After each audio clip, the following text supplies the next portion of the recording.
Tracing your inner shin bone all the way up to your knee joints.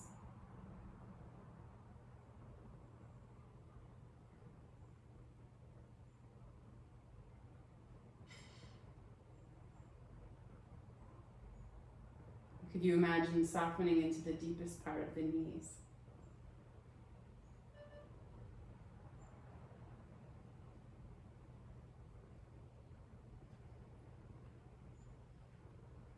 From there, trace with your attention the inner lining of the thighs, from the knees to the groins.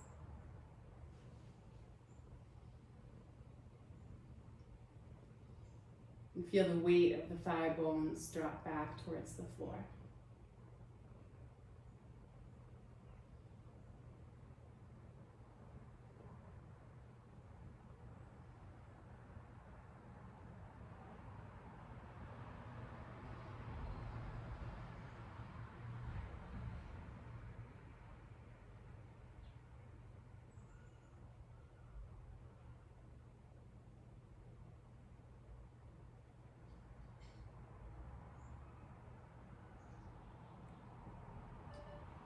Feel into your pelvic floor, the space between your sit bones, the space between pubic bone and tailbone.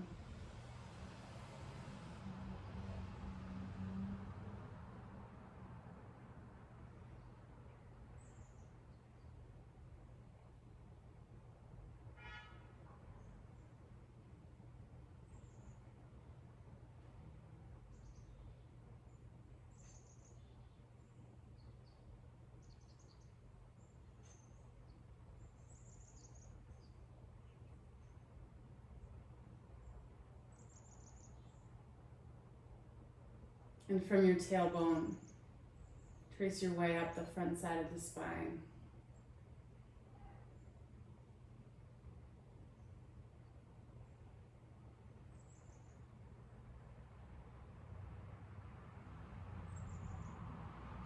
From the tail to the base of the skull.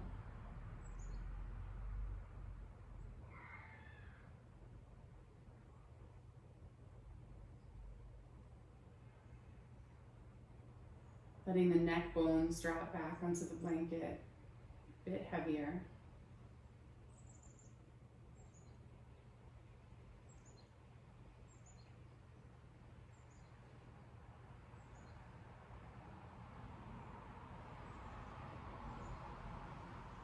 And then bring your attention right back down the front of the spine and back to the pelvis.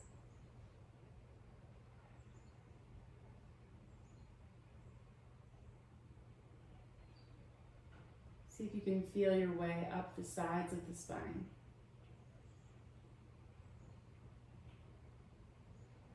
From your tailbone to your rib cage.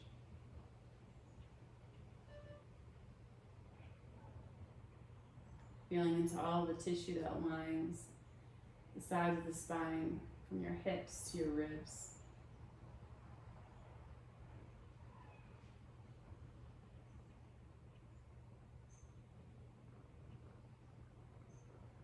And at the bottom of the basket of your rib cage, can you feel into your diaphragm, moving with each breath?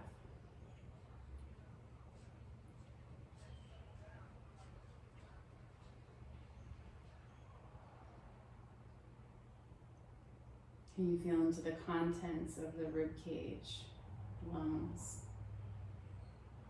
heart?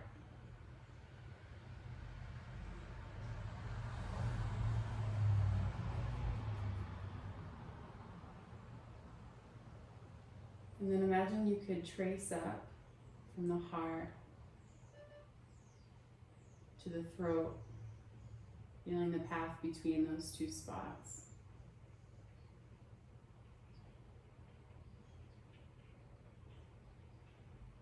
Letting your attention slide under your collarbones, up into the sides of the neck.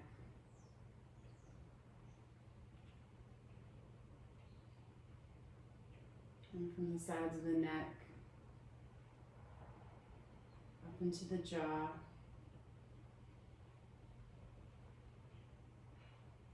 up into the temples.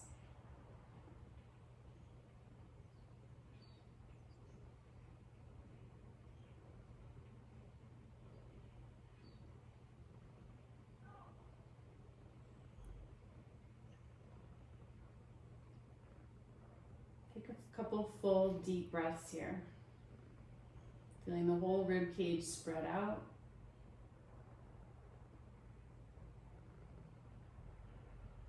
Feeling the lungs completely empty on exhale. And with your exhales, can you let the base of the skull drop a bit heavier on the blanket?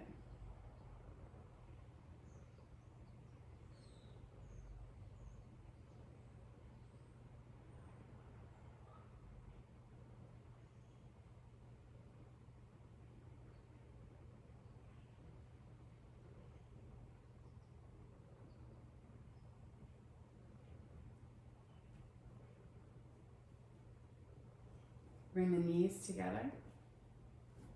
Roll over to either side.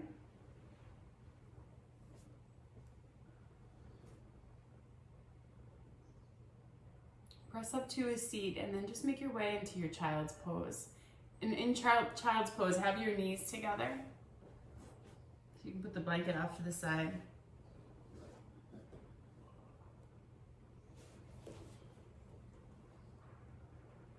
Letting the spine round.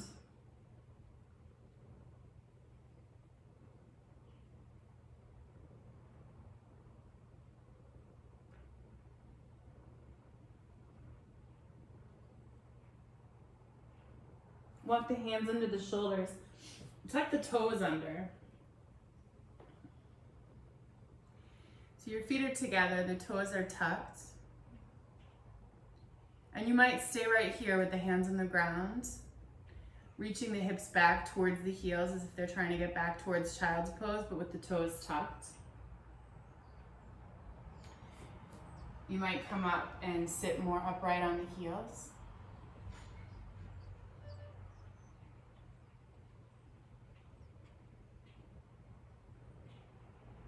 And in either position, for a few breaths, I want you to think about trying to curl the toes up away from the floor, as if you can bend them back towards the top of your foot more, but there's an active action to it. So rather than just trying to, sit back, push back, and open up the bottom of the foot, can you imagine actually trying to pick your toes up off the ground and curl them back towards the tops of the feet? That's not going to happen, but I want you to feel like there's an active engagement of those muscles. Relax the mouth. Relax the jaw. Relax the temples.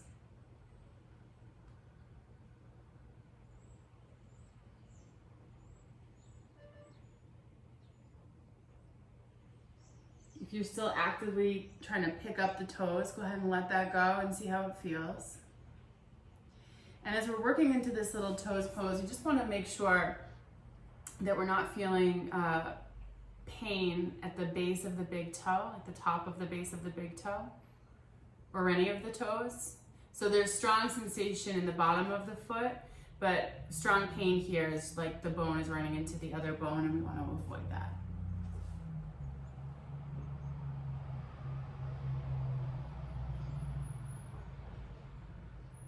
Take a long breath in through your nose, and you're going to hum out your breath here. I'm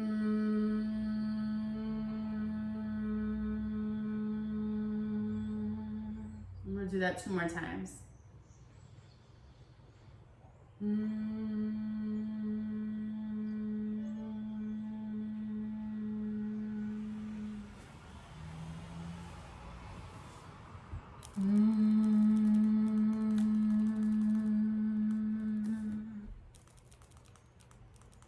All right, and then you can untuck the toes, stomp them out, shake them out.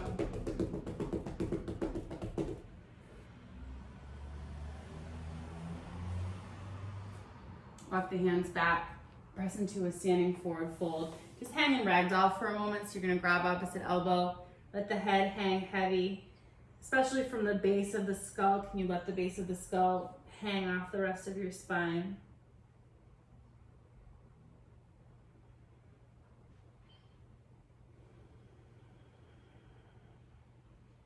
And then you can roll your way up to standing.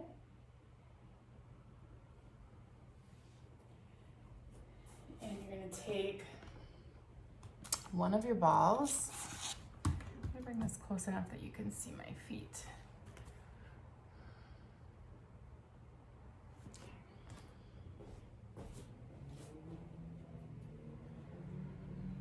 I like to stand close enough to a wall just to have some support. And we're just going to start either foot, just start to knead out the bottom of the foot with the ball. So if you could imagine the pressure of the ball trying to make your foot longer. And what I like to do is as I move my foot forward and the ball slides back towards the heel, I like to pick up my toes. Like I'm trying to scoop something off the ground with my toes. It's the same action that we were doing in toes pose, trying to pick the toes up off the ground. Does that make sense? Okay, see all of your feet moving. And really get into the whole sole of the foot. We're giving a little extra attention to the line from the base of big toe to the heel.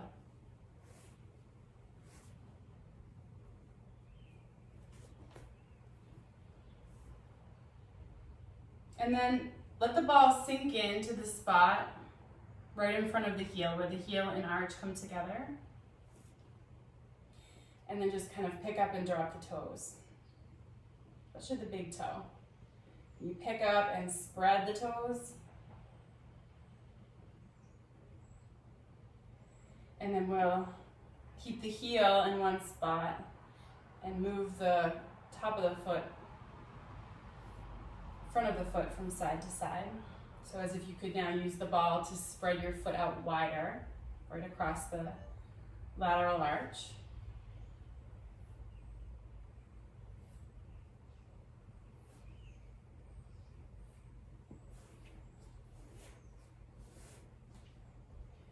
All right. And just stand on your feet. Notice how it feels.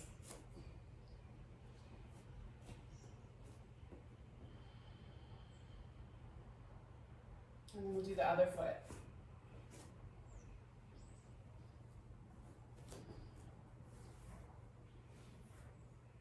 So you're really digging in. And after a couple of passes, when your foot is more used to the sensation, you can think about as you move your foot forward and the ball moves back towards your heel, can you pick up the toes?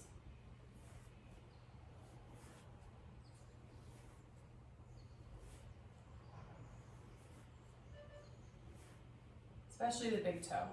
Like you're trying to scoop something up off the ground with it as you move your foot forward. And don't be afraid to really put some pressure on.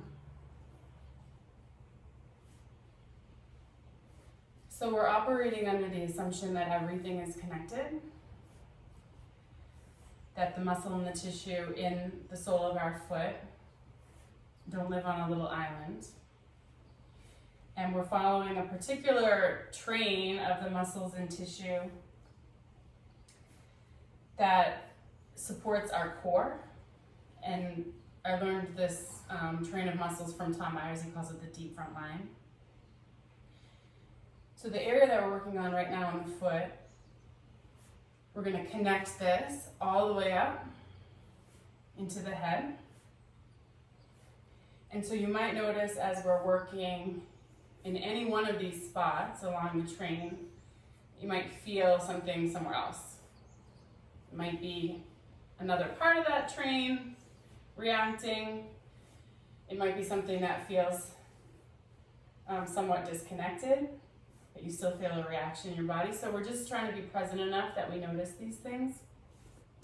We're gonna let the ball really sink into the spot in front of the heel, where the heel and the arch come together. And then pick up and drop the toes.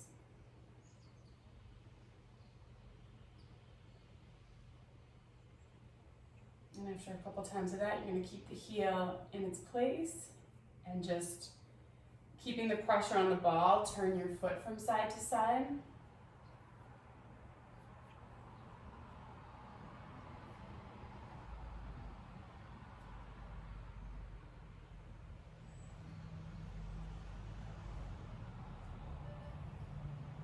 I never noticed it at the time when I'm walking around in flip-flops in the summer, but these muscles work harder trying to keep those shoes on, the flip-flops on, so this might feel kind of intense. All right. When you're done with that, just take a stand. Notice how it feels.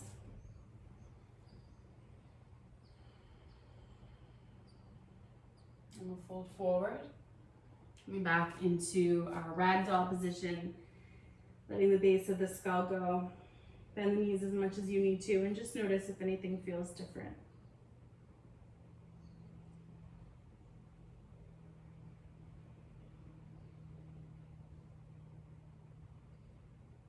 And then you can bend the knees, make your way down to a seat.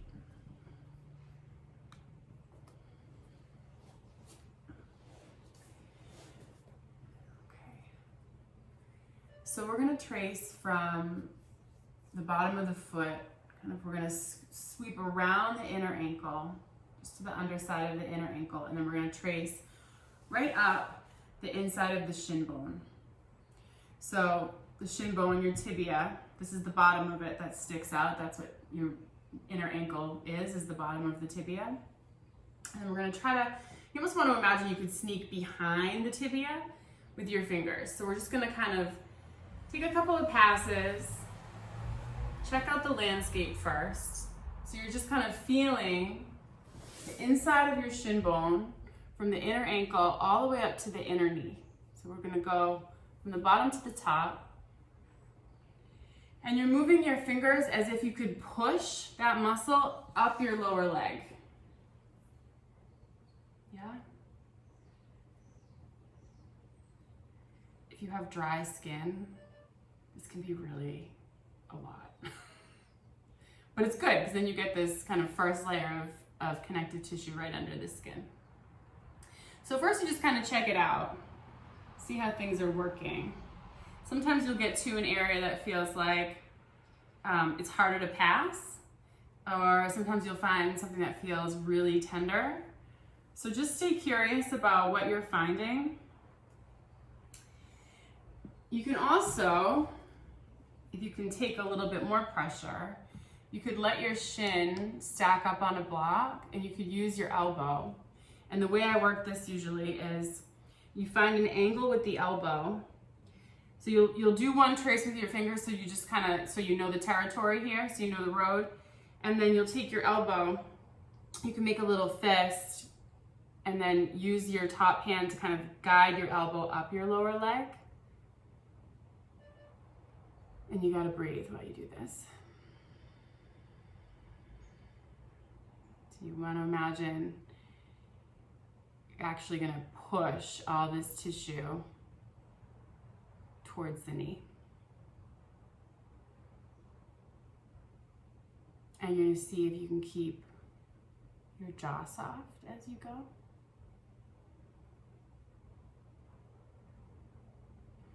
Relax your temples, sides of the throat.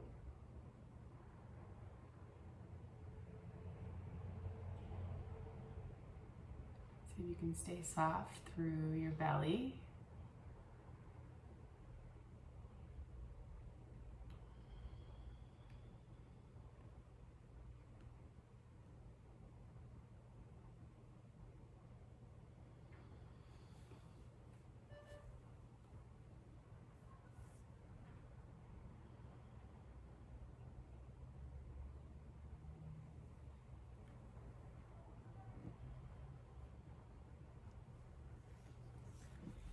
And when one side feels like it's had enough attention, you can change sides.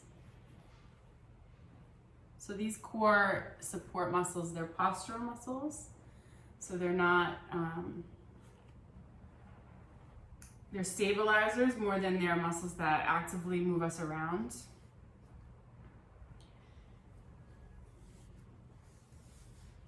So you might not have even known that you had this muscle, but you do, you have one. It's tucked right behind your shin. This is called your tibialis posterior. So it's posterior to your tibia.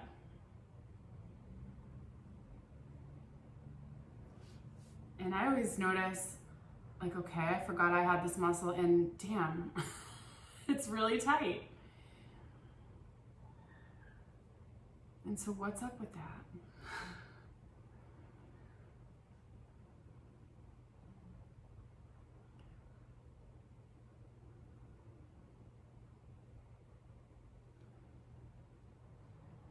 So you're breathing.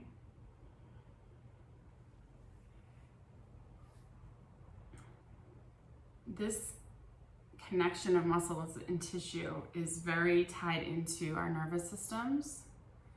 So when we are stressed out and our stress response is activated, some of these muscles, and we'll kind of go through all of them, will automatically tense up to protect you. And so and specifically the psoas, which you guys all know, but specifically when those psoas muscles tense up to protect you from danger, they create tension along the whole line because it's transferred. And so if there's a muscle along the line, like your psoas, that's chronically short and tense because of stress, it can make other areas along that line chronically overstretched and tired because of the pull that comes from the area that's tight. And I mentioned the psoas just because it's such a common one, and it's so reactive to stress, but really anywhere along this line you might encounter muscles that are short and tired from holding on too long, or long and tired from being overstretched but also having to try to pull to keep you somewhat in balance. And so if you did the elbow on the other side, you can do the elbow here. Is this all making sense so far? It's really weird to not be in the room and hear any feedback, but I see you shaking your heads. Okay.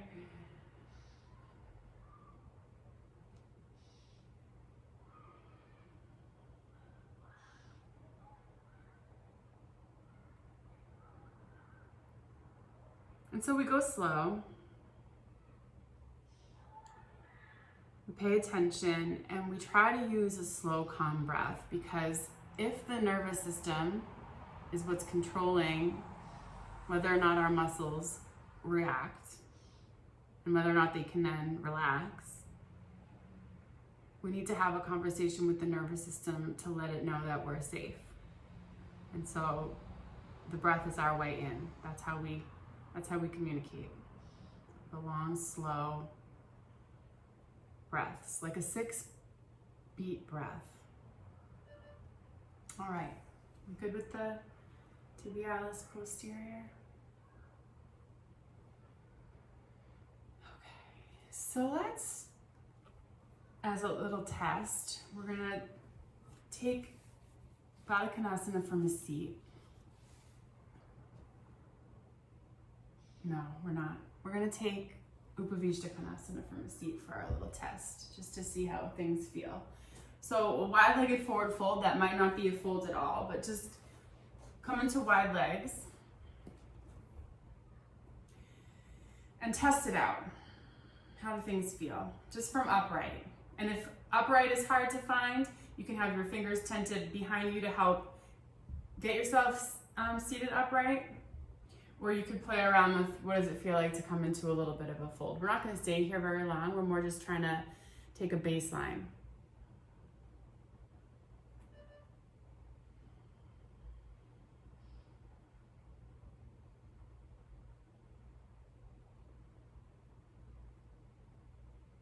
Take a mental picture of how your body feels, a little sensation map.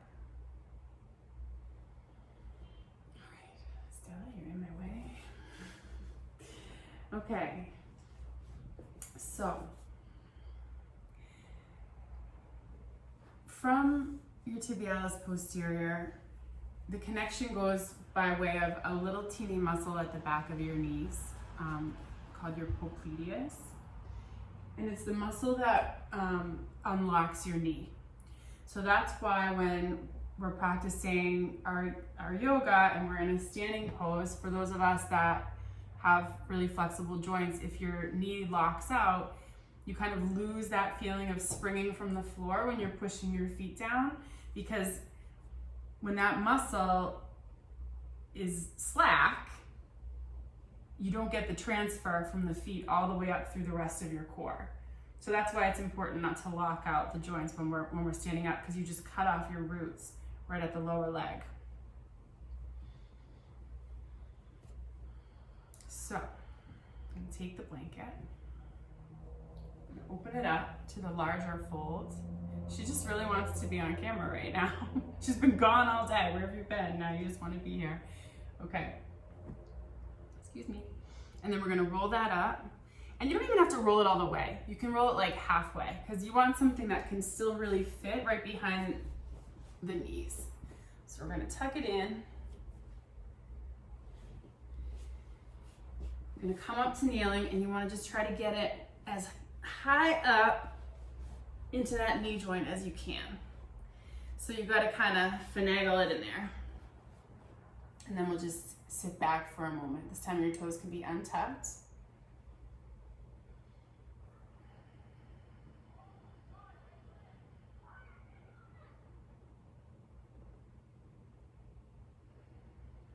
Just give a little space in case things are getting really congested in there.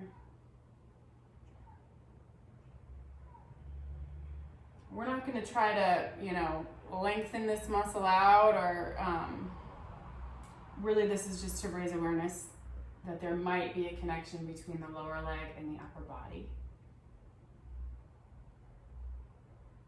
So just feeling a few breaths.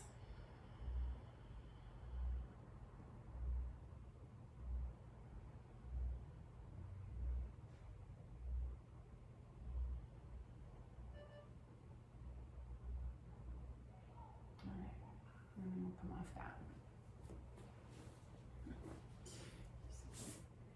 Okay. From there, from the popliteus muscle at the back of the lower leg, the line goes, it goes up through the adductors. So the adductors come up, they start pretty narrow down by the knee, and then they come up wide into the groin. So it's everything in between your hamstrings and your quads. So it makes it kind of easy to figure out the muscles that we're talking about. So if you push your heel down into the floor and then try to pull back, you'll feel your hamstrings engage. Yeah? You all have them. Usually they're really short. And then if you straighten out your leg and then try to lift your lower leg up, you'll feel your quad engage. Okay, so we know where the hamstring is, we know the quad is, and we're looking for the tissue in between those two. If you push your inner knee into your hand and block it, you'll feel the adductors engage. So the reason that I like to find quads first, hamstrings first, because the seam in between the quad and the hamstring, that's one of the places that we're going to be working. So there's like a little, it's called an intermuscular septum. That's just like the space in between the muscles. And we're going to see if we can clear it out almost. So we're going to follow that line, that septum, from the knee up towards the groin, the one that's in between the quads and the adductors. Are you guys with me so far? Yeah? Okay.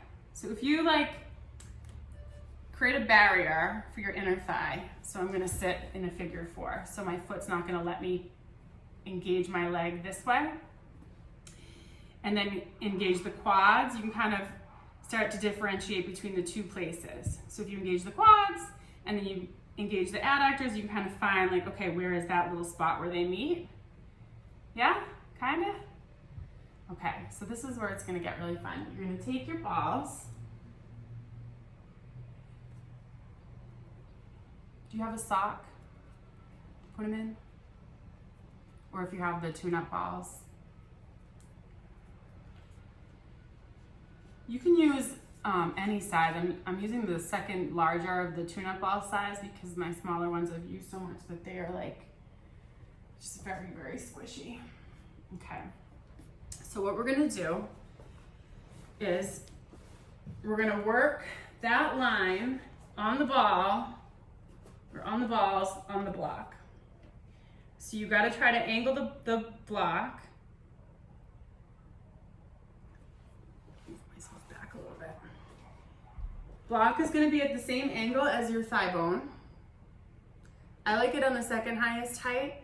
As you get higher up and towards the groin, it might even be better to have it on the higher height. But towards the knee, the second highest height works great. You can relax your upper body. And you can at first just think about moving up and down that line.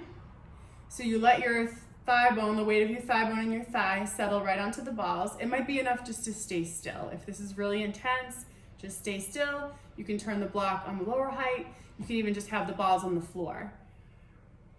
I like this height just because I find that I have an easier, it's easier to maneuver into the tissue, but if it's too intense, just take it down, take it all the way down. Good so far? Okay. Okay, I see thumbs up. Okay, so then maybe some pressure, maybe some movement along the length of the tissue.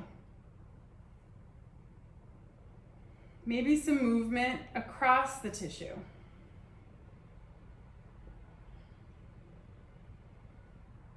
Maybe some movement of the leg. So if you straighten and bend the knee, you'll engage and then relax and stretch a little bit the quad muscle. So then you'll be able to differentiate a little bit between those two areas. Yeah? You breathing?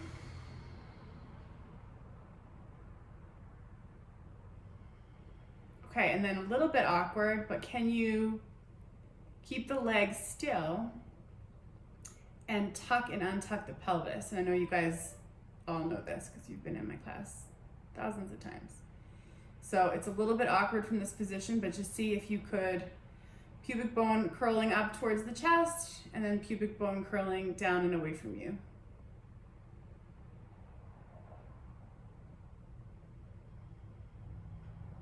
And then when that first area feels like, okay, I'm kind of used to this, I've investigated it, you can follow it up a little higher.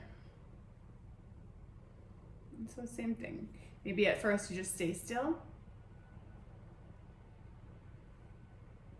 You can actively squeeze down on the balls like you're squeezing on a vise.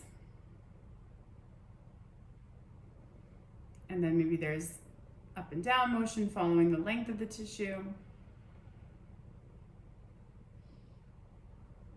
Maybe there's some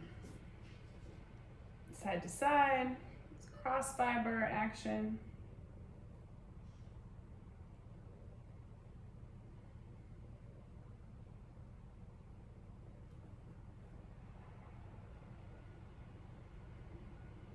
Tuck and untuck the pelvis. And then you can move a little higher up.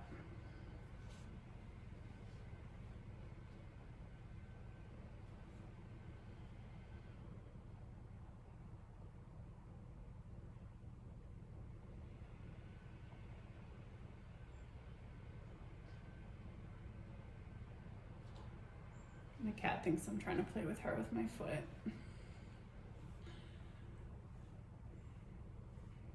So about, I don't know how long everybody's thighs are. You might already be at the top spot that you're gonna go. You might have a little bit further to go. You can bend and straighten the leg. You can follow the direction of the fiber. So these muscles run down, up and down the leg. So cross fiber would be side to side. Okay, still. And then when you've finished, you can make your way up to a seat.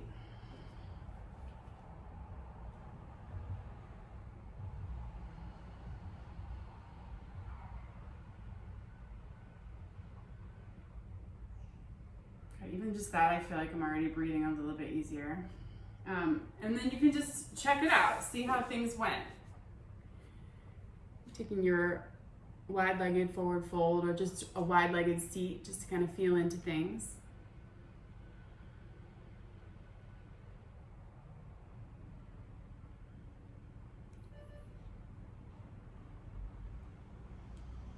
Good. Any questions on that part? No? Okay, so let's do that on the other side. So first we're just looking for any questions on where we're going? Okay, all right. So you can see where the quad is on the other leg, hamstrings, inner thigh. We're going in between the quad and the adductors. You could just kind of dig in there with the fingers. Once you have a felt sense of where you're going, set on up. You'll have the block in line with your thigh. You can use just one ball. That will make the pressure more. So the two balls will spreads the pressure out a little bit. So at first, you might just let it sink in.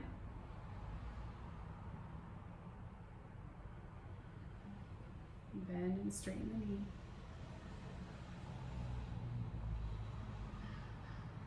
And just notice what kind of a conversation you're having by way of your breath.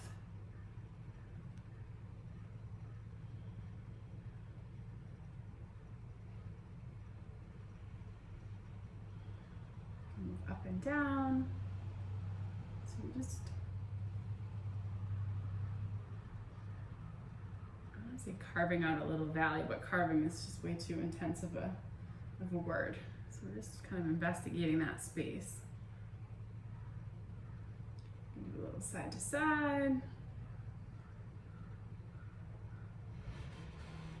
You can try to tuck and then untuck your pelvis.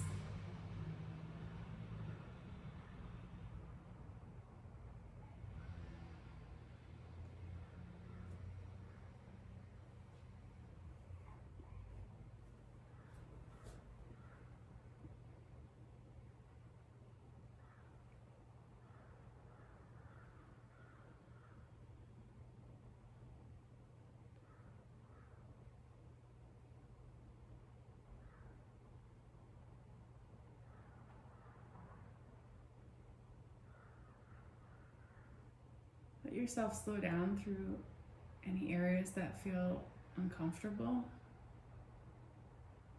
So we have a tendency to just want to rush right by those, at least I do.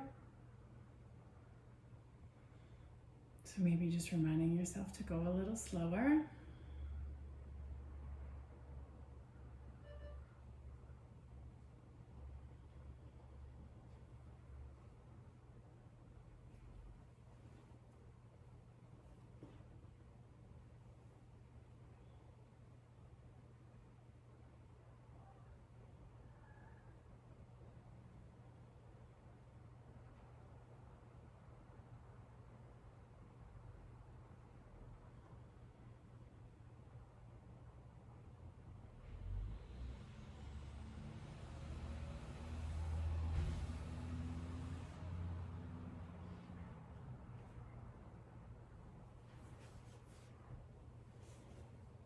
And when you finish that side, you can come up again.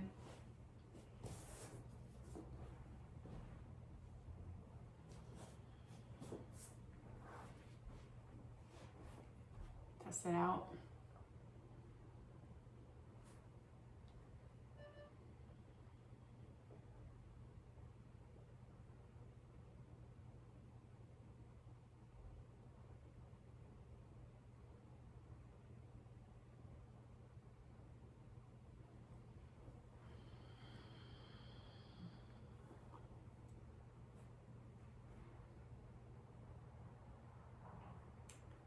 So far, so good?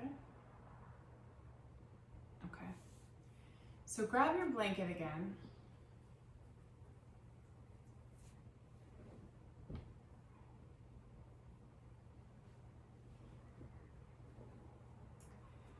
instead of, so take it from the fold that we had in the beginning. If you're using a towel, you can just roll it all the way up. We're gonna roll it up sideways, and you're welcome to skip what we're about to do. So we're gonna do a little bit of a release for the pelvic floor. So if it makes you uncomfortable for any reason, you can skip it. We're gonna sit on the roll towards the front of the roll. So the sit bones are caught on the roll. And then some of the pelvic floor, sexual organs are forward, not being pushed down, yeah?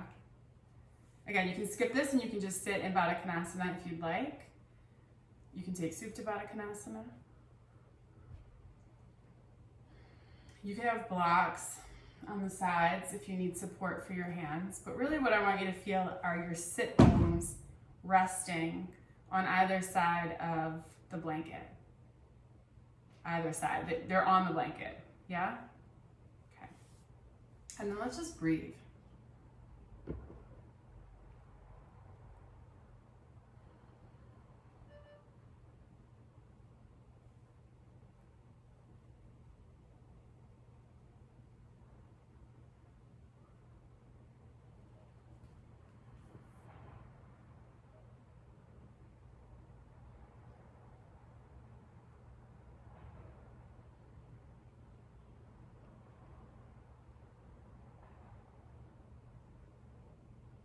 You could rock a little bit from side to side.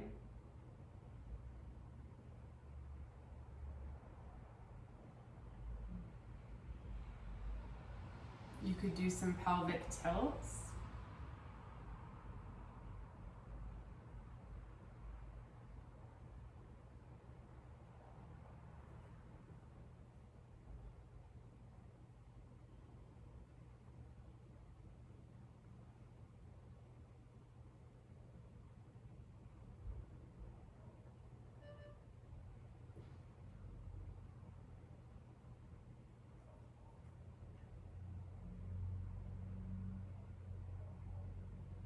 So there's a physical connection between the muscles of your pelvic floor and your diaphragm, your breathing, your main breathing muscle, by way of a couple of muscles. And so any tension in our breath, any restrictions in our breathing and the movement of the diaphragm will also show up or will be reflected as restrictions and tension in the pelvic floor and vice versa. So we just check it out.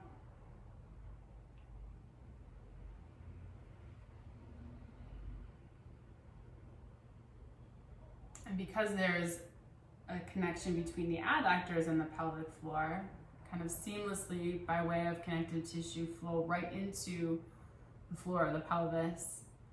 Even if you're skipping this part, you will have released some of the pelvic floor just by way of the work that we did in the adductors. So you're good, either way. If you did do that work, you can come off the blanket and just see what it feels like to sit now on the ground. I'm always just blown away by how much more grounded I feel after this.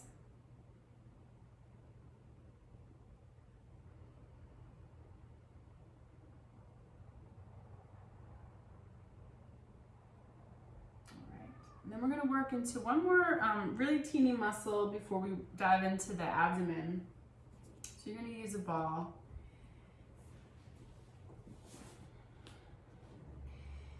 So front hips of the front pelvic bones, your ASIS, your front hip bones. We're going to go a generous inch down. I'll move a little bit closer still. You can move out. Okay, so front hip bone, you're gonna go about an inch down and then about an inch over. So I think Barbara Bana used to call this like the leg pit area. So we're going into the leg pits. So we're again, you find the front hip bone, go about an inch a little bigger than an inch down, and then about an inch over, okay? You feel probably a little springy muscle in there on each side. This is your pectineus. And we're gonna try to rest that muscle on the ball, okay? So we're down an inch, we're over an inch, and we're gonna try to rest right there. You're gonna lie on your belly, down, inch, over an inch. Lying on your belly, ball under there. How are we doing?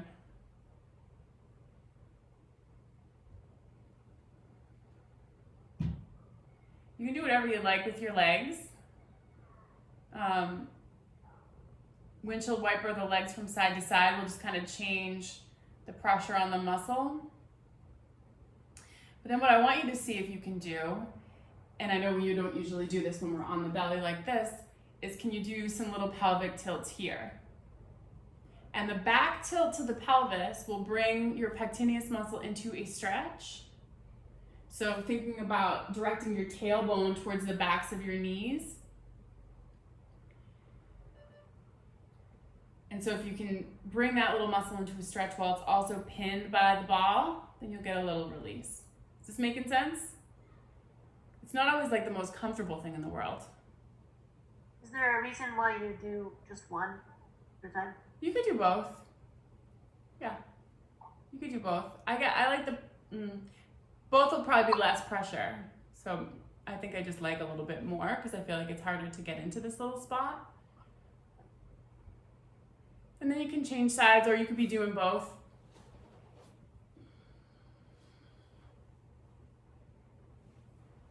So you're down about an inch and then in about an inch.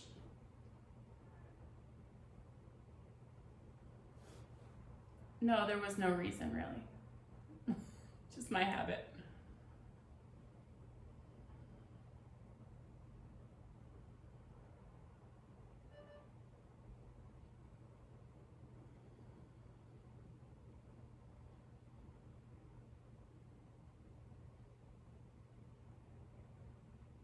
Sometimes we skip this one when I do this workshop. Often I think we skip this one. But can be a big culprit if you have a big anterior tilt of your pelvis. So if you tend to have a little bit of a sway back, this guy can be part of the problem because it brings your pelvis forward and down closer to your thigh bones. When you're done with that, you can take the ball or balls and put them off to the side.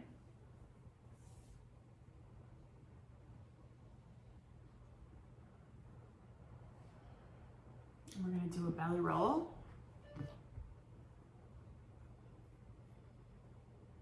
Gosh, we needed way more time. It's going by so fast. All right, let's do a belly roll.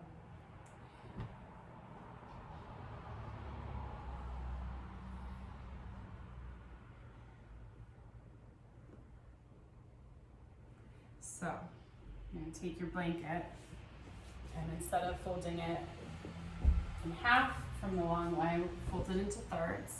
So taking one side halfway over, fold that in half. If you have a one of the Coregeous balls or something similar, you can use one of these too if you want. And then we're going to roll it up. And we're gonna lie face down. And it's gonna go right above the pubic bone, below the navel. And actually, when we come into it for today, put your pubic bone right on it to start, and then roll yourself back off of it so that the blanket effectively pulls the muscles of your belly up towards your spine and then also up towards your heart. Almost like you're just scooping everything in the direction of your heart.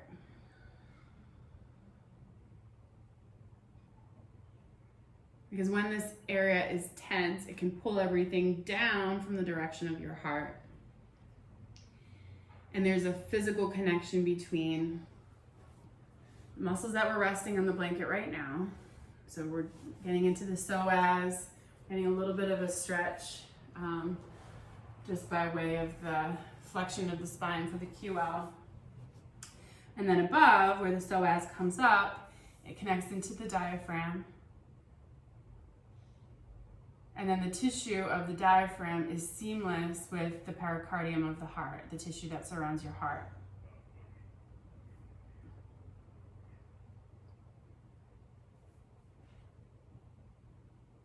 So if you're in a regular state of stress, where your psoas muscles are tense, you're not as grounded because the connection from your core down into your feet is disrupted. Your breath isn't as easy because when this area that we're resting on right now is tense, it effectively pulls down on the diaphragm, its connection to the diaphragm, preventing the diaphragm from pressing up to empty your lungs completely. So you get that feeling like you can't exhale, like you just can't sigh it out. And then what's more is it's creating this tension, this pull down on your heart as well.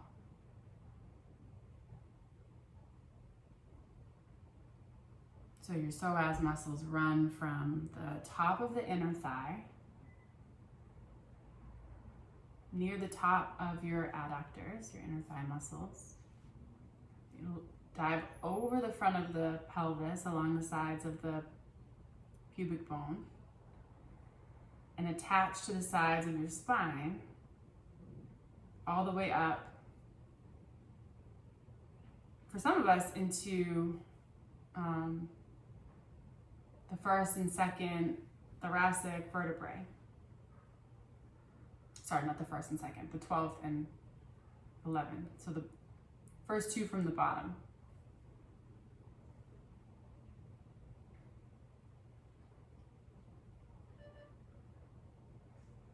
So they're postural muscles that help keep you upright and balanced, but they're also muscles that react to stress to help keep you safe.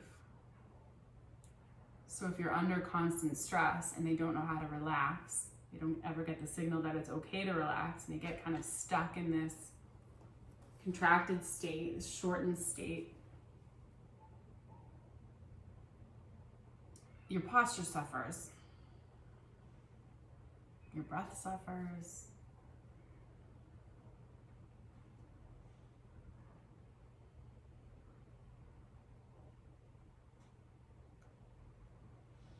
So while we're resting here, just take a couple more breaths where you're directing a long, slow inhale into your belly, as if you could fill up the blanket that you're resting on.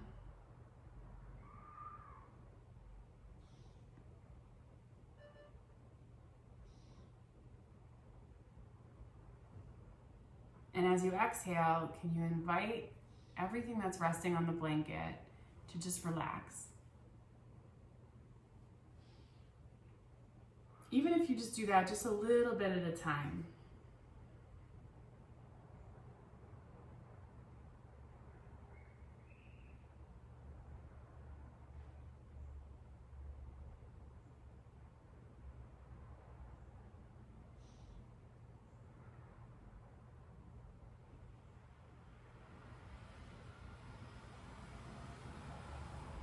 Bend your knees.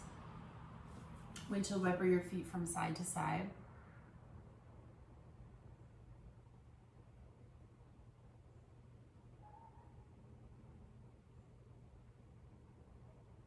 And then you can release the legs down. You're gonna move your body a little to the right, so the blanket will shift more to the left. And then back up, so the blanket, you just wanna imagine that it could start to creep up underneath the left lung.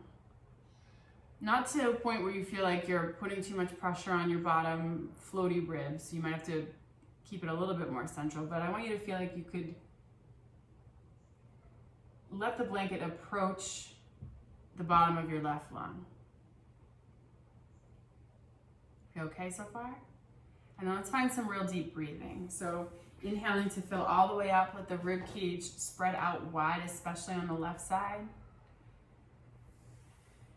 And exhale, how much can you soften to invite the blanket in? Let's try a 6 count breath. Inhale for 2, 3, 4, 5, 6. And exhale for 2, 3, 4, 5, 6. Take a couple more like that on your own.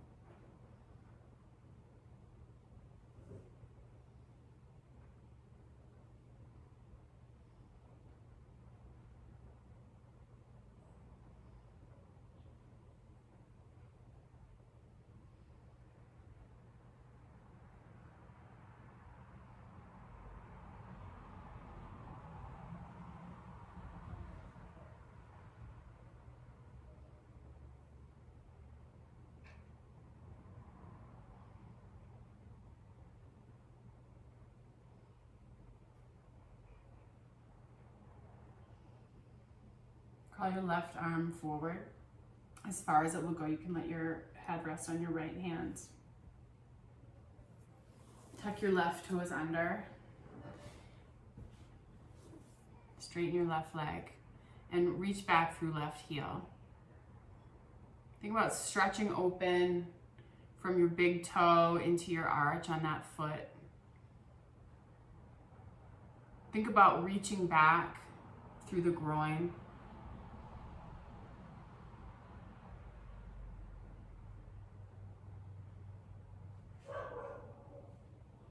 Take another big breath in. And then exhale, release. And we're gonna do that on the other side. So you're gonna move the blanket a little bit to the right side. And you're gonna slide back so the blanket can just start to approach your right lung. Like, what if it could creep just inside the rib cage? I know that's not gonna actually happen, but that's the direction that we're going. And then we just breathe.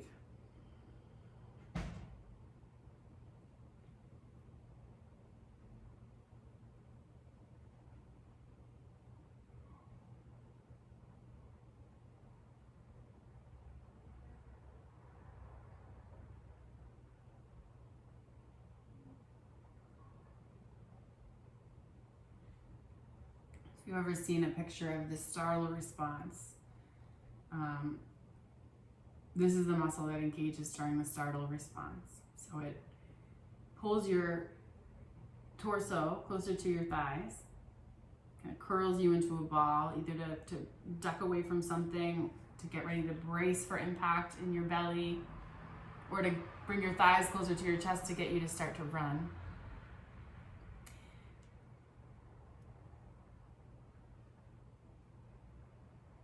And if you've seen, pictures of that, maybe I can pull one up, you'll also notice that the back of the head gets pulled down and the chin gets jutted forward a little bit. Because above the psoas, above the diaphragm, above the pericardium of the heart, the connections of the heart are actually like the roots of the neck, come sliding up underneath the collarbones, up through the sides of the neck, and attach right into the back of the skull, the base of the skull.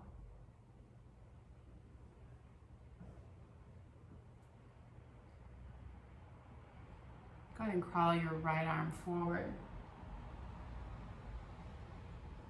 Tuck the right toes and reach back through the right heel. Let's take a couple big breaths if you haven't done so already. Maybe coming back to a 6 count breath.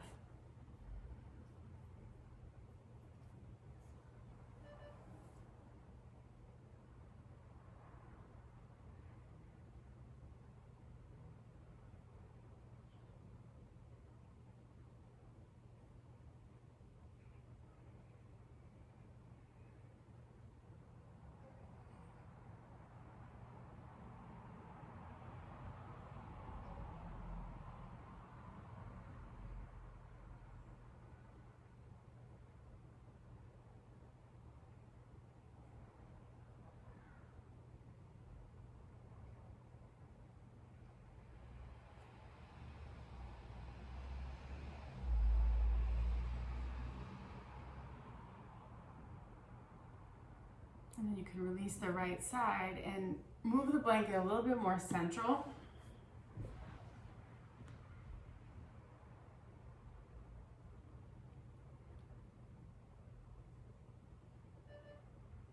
You can let your forehead rest on your hands. Take a big breath. I learned this from Jill Miller. She's the inventor of the tune-up balls. Take a big breath. Hold your breath at the top of the breath and then like harden all the belly muscles. Resist the blanket. And then exhale, let that all go. Let the blanket sink in.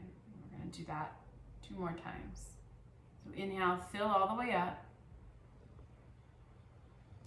Engage the abdomen. Resist the blanket. Get really, really strong and then exhale, let that go. And one more time, inhale, fill up.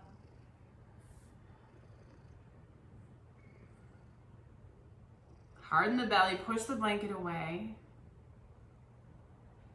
And then exhale, let that go. And you can take the blanket out.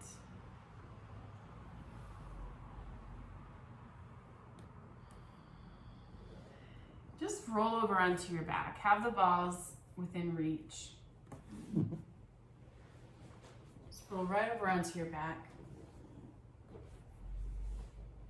Bring your hands onto your belly. You can take the feet wide, let the knees drop in.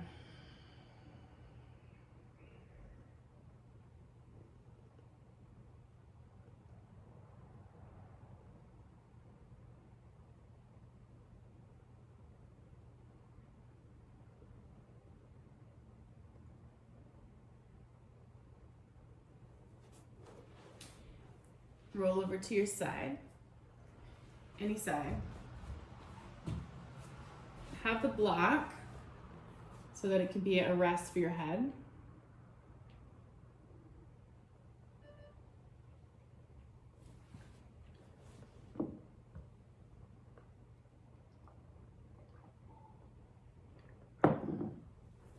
You're going to put the ball or balls right at the spot where the bottom of the jaw and the ear and the cheekbone all kind of meet. At the side of the head there.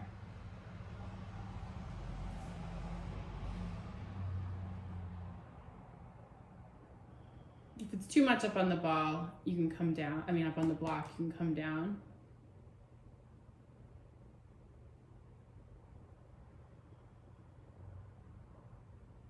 Open and close your mouth a couple times. Shift your bottom jaw left and right. Nod your head yes. Nod your head no.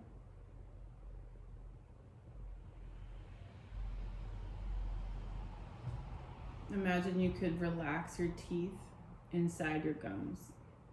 The very roots of the teeth could be softened inside your gums.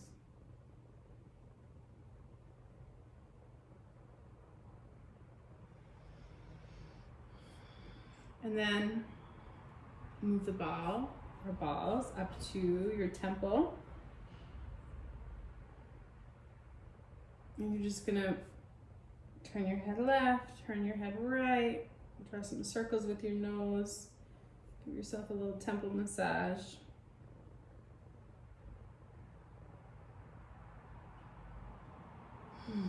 And then you can switch sides.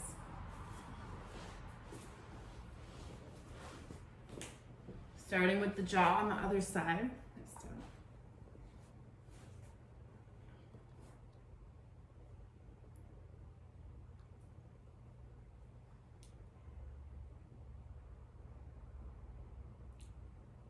Couple opening and closings of the mouth. You can shift your lower jaw side to side.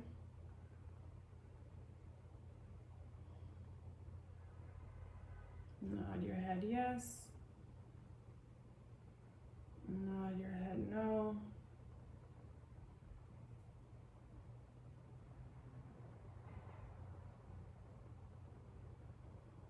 Maybe just some sustained pressure.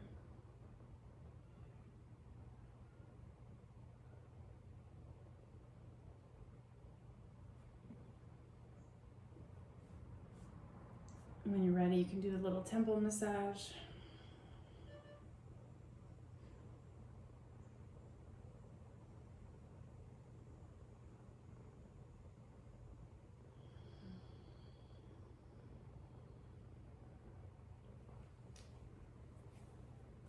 And then back to constructive rest. Maybe you still have the block under your head.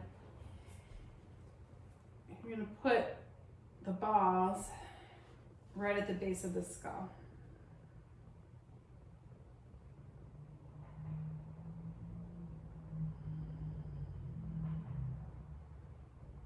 You can turn your head from side to side.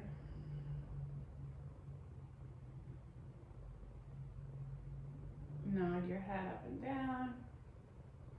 Maybe draw some circles with the nose.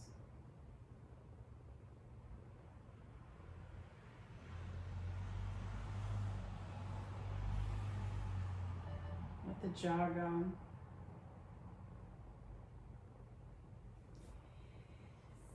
And then you take out all the props. You could set up that same neck roll that we started out with, if you'd like. But instead of Baddha Konasana, we'll just have the legs extend out straight.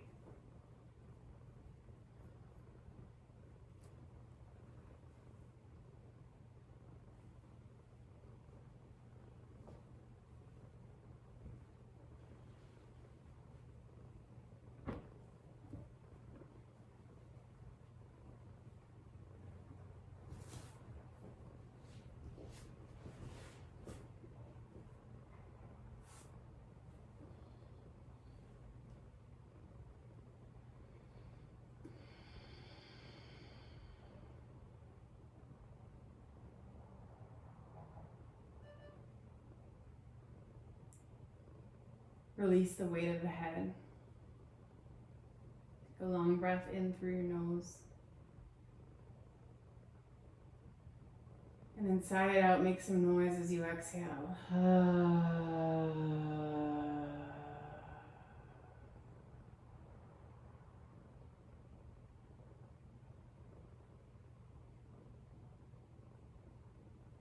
Relax your forehead.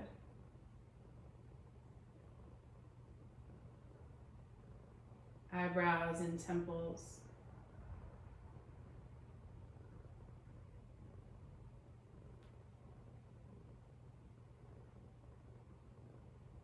Eyes and cheeks. Nose, upper lip, upper jaw.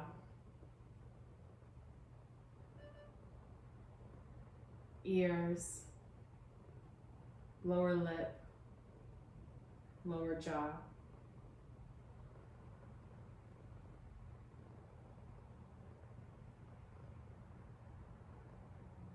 Feel for softening and melting down the sides of the neck, letting that melting, that release slide under the collarbones.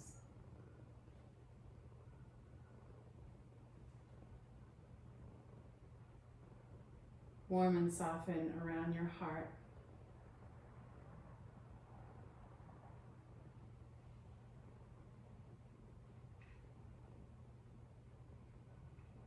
The inner lining of the rib cage.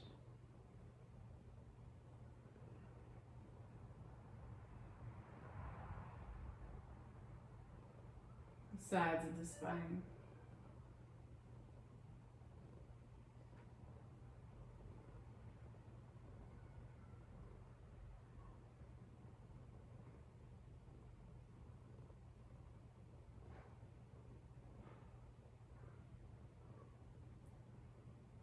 Relax the contents of your abdomen.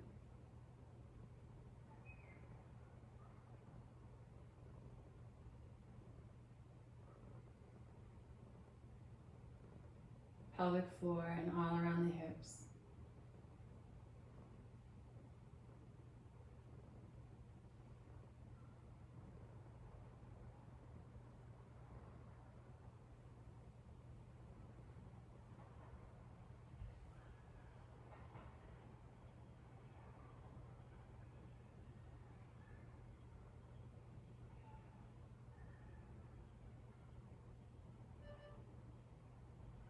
Imagine your inner thighs could soften and sink towards the floor.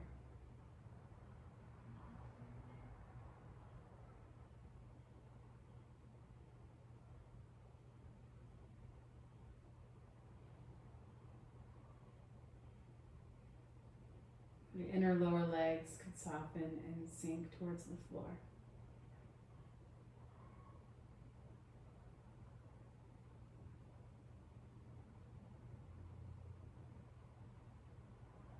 Release and melt the soles of your feet.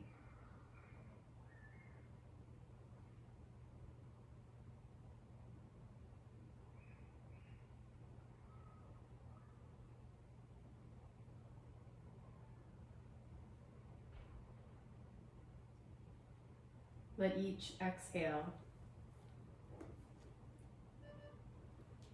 weigh you heavier into the floor.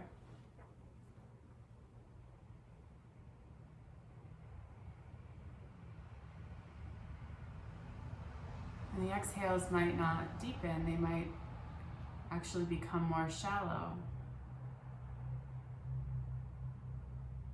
But with each exhale, you feel yourself sink more.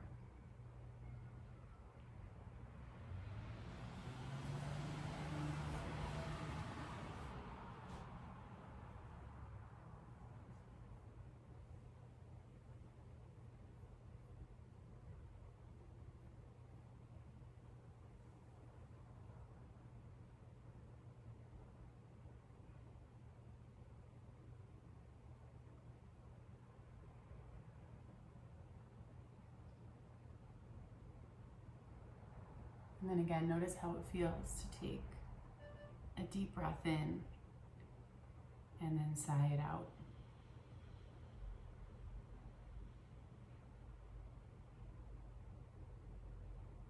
You don't have to move at all. Sometimes after this deep work, you just need to be still longer and let things integrate. But if you want to sit up and say goodbye, you can.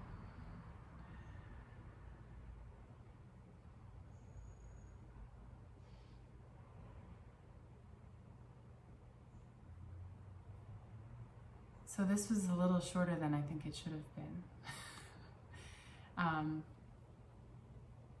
Yeah. If you want to say anything, you can unmute yourselves. I don't want to unmute in case folks are just chilling. But we can close out together first. Just bring your hands to your heart. Sitting up tall. Take a big breath in through the nose. And a complete exhale out.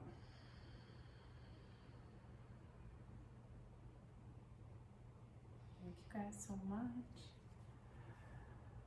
Let me know if any questions. So we didn't touch on every muscle along the train there, just because of time, but got in pretty deep to some stuff. So drink a lot of water. Sometimes things feel weird before they feel any better. So like that's a thing, especially, you know, if your body's used to really being stuck in a certain way and then you're not, you can just feel like out of it. So that's normal. So just go easy.